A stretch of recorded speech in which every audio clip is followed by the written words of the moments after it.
Hai, apa kabar buat kalian semua? Semoga kalian dalam keadaan sehat ya Beb ya. Dan jangan lupa jaga kesehatan Beb, karena cuaca di bulan ini dan di bulan kemarin itu Beb, itu hampir rata-rata hujan, mendung ya Beb ya. Jadi tetap jaga kesehatan, banyak makan sayur, makan buah, dan minum air putih yang hangat itu diperbanyak Beb ya, karena itu bagus buat kesehatan kita. Yang baru bergabung di channel saya, thank you ya Beb ya. Dan yang belum subscribe, please klik subscribe Beb ya, karena subscribe itu gratis ya Beb. Jika kalian klik subscribe Beb, itu akan membuat saya lebih semangat untuk membuat konten selanjutnya. Dan aktifkan tanda loncengnya ya Beb ya. Jika kalian aktifkan tanda loncengnya, kalian itu orang pertama yang mengetahui konten terbaru dari saya. Thank you Beb. Jadi gini ya Beb ya, sesuai dengan judul konten saya, makanya kalian tertarik dan mampir ke sini ya Beb ya. Saya itu punya tips biar nggak hamidun duluan. Hamidun, gembung, masuk angin dong bilang Beb. Paham ya Beb ya? Jangan diperjelas Beb, nanti bahaya ya Beb ya. Jadi gini ya Beb ya, banyak di luar sana, bukan semua ya Beb, sebagian, ada beberapa segelintir orang itu dia bingung caranya bagaimana agar tidak hamidun. Nah, para pasutri itu khususnya ya Beb ya, yang udah nikah, terkadang tuh Beb, istrinya ada yang sudah punya anak 3 atau 4, bahkan nih Beb yang baru menikah, tetapi dia tidak pengen punya anak duluan. Ya kita nggak tahu Beb ya, kenapa tuh, padahal dia baru nikah kok nggak pengen punya anak duluan. Padahal kan kebanyakan itu Beb ya, orang yang nikah itu kan justru pengen punya momongan gitu, pengen mencari keturunan Beb ya. Nah tapi setiap individu itu kan punya keinginan berbeda ya Beb ya. Nah kita kan tidak tahu ya apa tujuannya ya Beb ya. Nah jadi di sini saya akan share bagaimana cara agar tidak hamidun Beb ya. Nah, muka saya sepertinya udah merah kayak kepiting rebus ya Beb ya. Nah, kayak kepiting rebus banget, tapi saya sepertinya lebih cocok pakai merah-merah gini loh Beb, kayak sareno gitu ya Beb ya. Nah kita lanjut ya Beb ya. Nah jadi Beb, sebenarnya kalau kita pengen tidak hamidun duluan itu gampang ya Beb ya, tipsnya nggak susah banget, terus nggak perlu biaya yang mahal. Kita itu nggak perlu ngeluarin biaya yang mahal ya Beb ya. Tipsnya itu gampang, dan kalian simak sampai selesai dan jangan di skip ya Beb ya. Nah jadi tips agar tidak hamidun duluan itu yang pertama itu Beb, pakai alat kontrasepsi. Nah alat kontrasepsi itu ada macam-macam Beb ya, banyak banget pokoknya, dari jenis pil, suntik, implan, terus ada yang di sini Beb, dia semacam kayak besi, panjangnya segini Beb, lurus ya. Nah itu dimasukin ke sini Beb. Kalau yang pil KB itu Beb, nah itu terdiri dari seperti obat, tetapi dia kecil banget. Nah itu cara minumnya itu Beb, ada aturannya itu 1, 2, 3, disesuaikan Beb ya. Jadi setiap hari harus diminum obat pil KB ini jika kalian tidak ingin hamidun ya beb ya. Nah tetapi jika kalian jangan salah beb, tidak semua wanita ini cocok dengan pil KB, karena setiap kita memakai alat kontrasepsi itu dampaknya berbeda-beda terhadap wanita beb ya. Terkadang nih ada yang membuat badan wanita itu makin subur, makin gemuk gitu beb. Ada yang membuat badan wanita menjadi kurus, ada yang membuat wanita itu menjadi pusing gitu beb. Istilahnya gini, dia tuh lemas gitu, seperti selalu tidak fit badannya gitu beb ya. Selain pil KB, ada yang suntik beb. Nah suntik ini beb, ada suntik yang sebulan sekali dan ada suntik yang 3 bulan sekali. Nah itu tergantung mau pakai yang mana. Kebanyakan orang bilang nih beb ya, kalau suntik yang 3 bulan sekali itu akan membuat badan wanita menjadi bongsor. Tetapi jika suntik yang sebulan sekali itu badan wanita standar aja, nggak bongsor ya beb ya. Jadi berbalik ke diri masing-masing ya beb ya. Kadang setiap efek KB itu berbeda dampaknya dari tubuh wanita, tidak sama ya beb ya. Selain itu ada spiral beb. Nah spiral itu beb, dia berbentuk T ya, kayak gini. Nah kayak gini beb, berbentuk T, tetapi bukan sebesar jari saya ya beb ya, agak kecil. Nah itu cara makainya itu beb, dimasukkan ke lubang buaya. Wanita itu kan lubang buayanya itu kan ada jalurnya gini ya beb ya. Nah gini loh di dalam itu. Nah jadi spiral itu dimasukkan ke lubang buaya. Jadi tepatnya nanti kan dia gini tadi kan beb. Nah di dalam begini, yang satu ke sini, yang satu ke sini beb. Itu gunanya untuk agar cairan dari otong itu kan dia kalau muncrat tuh dia langsung nyebar ya. Nah itu agar tidak hamidun beb ya. Kalau KB spiral ini beb, itu wanita banyak cocok. Jadi istilahnya pokoknya tidak membuat tubuh wanita menjadi bongsor beb ya.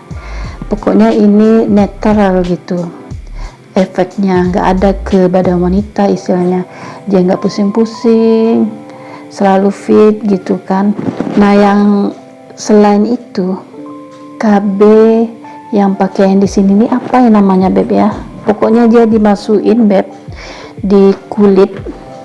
Ini kan kulit kan, dia dimasukin di kulit, tapi di sini letaknya beb, bukan di sini ya, di sini nih, di sini beb. Nah di sini, di situ letaknya beb. Nah itu juga kalau memakai KB seperti itu beb ya, di situ wanita itu tidak boleh kerja berat-berat, karena gini beb ya, namanya ibu rumah tangga tuh ya, kerjanya itu kan dari pagi sampai malam gitu. Pokoknya ya termasuk dibilang berat beb ya.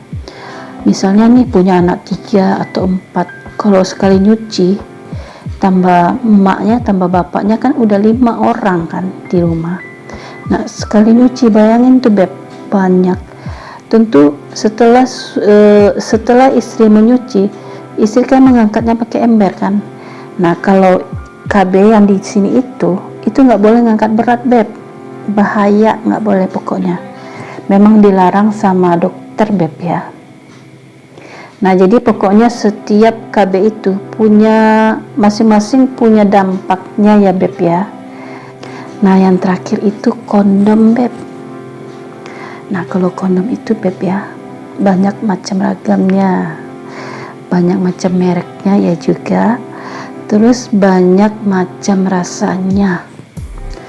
udah kayak buah aja gitu ya, ada rasa. Nah yang selanjutnya itu beb ya, kalian itu harus menghindari hubungan quick di masa subur ya beb. Jadi untuk memastikan pasangan itu menstruasi, biasanya itu cewek itu ada siklus panjang dan siklus pendek. Terus gini beb, wanita, kalau saya nih ya, saya pribadi, menstruasi saya itu kan lancar setiap bulan. Tetapi nih, ada juga sebagian wanita itu siklus menstruasinya itu tidak sesuai dengan tanggalnya. Misalnya gini beb, yang biasanya dia menstruasi setiap tanggal 10. Nah tetapi beb, karena dia banyak pikiran gitu, pokoknya dia pikirannya tuh kemana-mana, beban pikirannya itu berat banget, terus bisa juga stres gitu kan beb ya. Nah kalau udah pikirannya banyak, dia stres, nah itu beb, tanggal menstruasinya itu tidak tetap di tanggal 10, bisa maju bahkan bisa mundur beb. Nah itu wanita, makanya beb ya, wanita itu sebenarnya nggak boleh terlalu banyak mikir. Tetapi gimana ya beb ya, kalau nggak banyak mikir, namanya juga hidup ya, apalagi nih bagi wanita yang sudah nikah gitu ya beb ya, yang dipikirnya banyak, anak, suami, rumah. Nah apalagi kalau wanita karir, belum tuh pekerjaannya yang dipikirnya, belum lagi arisan, semuanya pokoknya dipikir sama wanita beb. Jadi kalau udah wanita banyak pikiran, stres, siklus menstruasinya memang tidak sama tanggalnya beb ya, karena itu sangat berpengaruh. Nah itu juga termasuk dengan saya beb. Saya kalau banyak pikiran, stres, maka tanggal menstruasi saya itu juga tidak sama beb ya, bisa maju bahkan bisa mundur. Jika saya tidak stres, tidak banyak pikiran, maka tanggalnya akan sama setiap bulan. Tetapi kayaknya nggak bisa beb ya, selalu maju dan mundur, karena saya tipe wanita gampang banyak pikiran dan gampang stres. Semua itu saya pikirkan gitu beb, kucing mati aja tuh saya pikirin gitu beb. Tahu nggak beb, semalam itu teman ini beb ya, kucingnya itu kan melahirkan beb, baru melahirkan perdana. Bayangin beb, kita itu lagi duduk berdua kan, lagi makan, terus adiknya nelpon tuh ngadu. Bayangin, bayi kucing itu baru lahir dimakan sama emak kucing. Ya ampun, sadis banget. Temen saya itu beb, yang semula wajahnya tuh ceria, kita ngakak gitu ya, ketawa lucu gitu ya, cerita-cerita, tiba-tiba suram wajahnya, angker kayak kuburan beb. Saya aja jadi bingung beb ya, kok ada ya kucing baru lahir terus makan anaknya beb. Tahu nggak beb ya, sampai habis dimakannya anak kucing yang baru lahir itu beb, bayangin. Nah yang kayak gitu saya kepikiran juga tuh beb sampai sekarang. Aduh, itulah ya beb ya, emak-emak ya, semuanya dipikirin. Untung nggak mikirin laki orang beb, jangan, bahaya mikirin laki orang. Cukup bininya aja yang mikirin beb ya, kita nggak usah mikirin laki orang.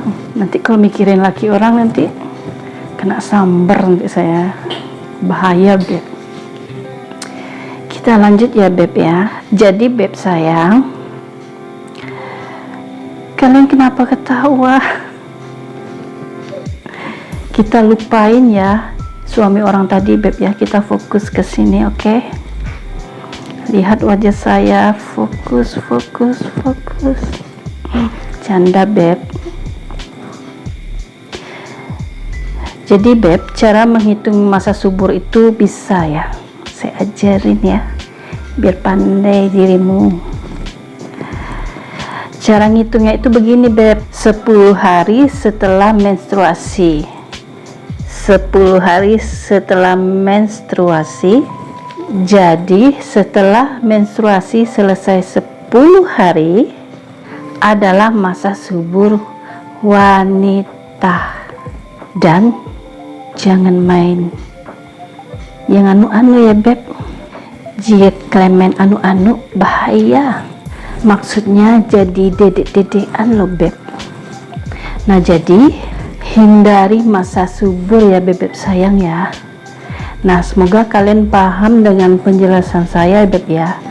Yang belum subscribe please klik subscribe beb ya, karena subscribe itu gratis. Jika kalian klik subscribe beb, itu akan membuat saya lebih semangat membuat konten selanjutnya.